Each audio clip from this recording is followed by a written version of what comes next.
Alors, on va étudier le mouvement d'un satellite autour d'une planète. Cette étude, une fois qu'on l'aura bien menée, elle va nous permettre de généraliser, et ce sera exactement la même chose pour une planète autour du Soleil. Donc, à la place du satellite, ce sera une planète. À la place de la planète, ce sera le Soleil. Ou alors, un satellite autour de la Terre. Donc, ça peut être un satellite naturel à la Lune ou un satellite artificiel. Donc, ce sera généralisable à tous les autres cas. Alors, on va prendre n'importe quelle planète, ici, qu'on a représentée en violet, qu'on a noté P avec son centre. Et puis, un satellite qui est en mouvement circulaire autour de la planète. Ce satellite est noté petit s, il a une masse, grand S, pardon, il a une masse petit m.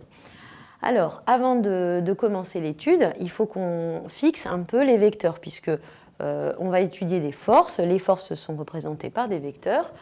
Alors, ce qui est en pointillé ici, ce sera le trajet. Donc, on est dans l'approximation des trajectoires du trajet ici qui est circulaire.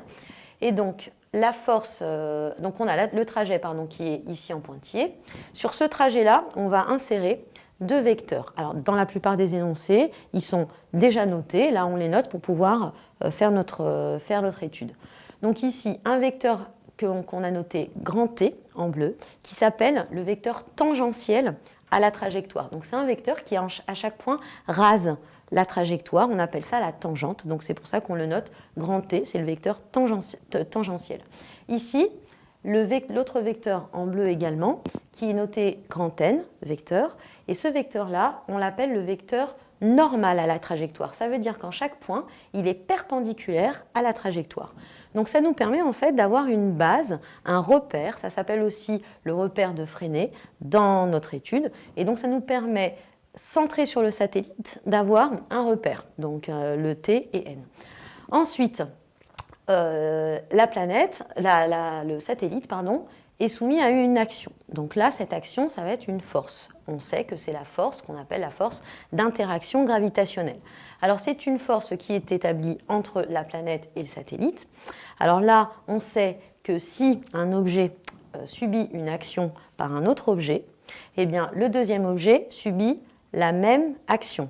Ça s'appelle la loi des actions réciproques. Mais là, il ne faut pas mettre deux forces puisque le système qui nous intéresse ici, notre objet d'étude, n'est pas la planète, mais le satellite. Donc une seule force suffit. Ce n'est pas la peine d'en mettre deux.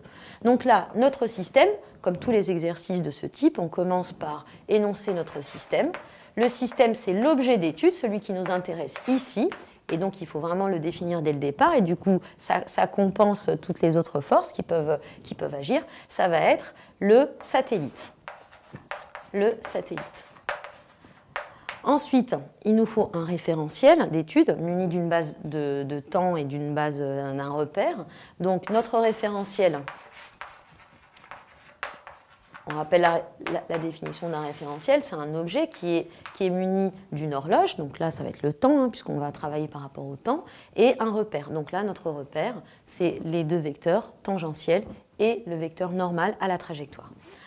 Alors notre référentiel ici, ça va être le centre de la planète, puisque le satellite se déplace autour de la planète. Donc le centre de la planète, qui est ici représenté par une croix sur la planète, centre de la planète, et trois axes dirigés vers trois étoiles lointaines. Alors on va expliquer rapidement à quoi ça sert de dire que ces axes sont dirigés vers trois étoiles lointaines. Dirigés vers trois axes dirigés vers trois étoiles lointaines.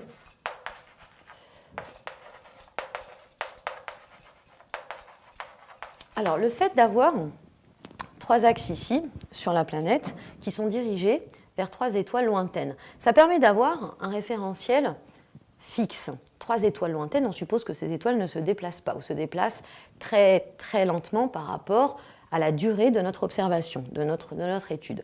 Donc ça permet de garder, en fait, de dire que ce référentiel-là est galiléen. Parce que s'il n'est pas galiléen, on ne va pas pouvoir utiliser les lois de Newton. Et les lois de Newton sont applicables que dans un référentiel galiléen.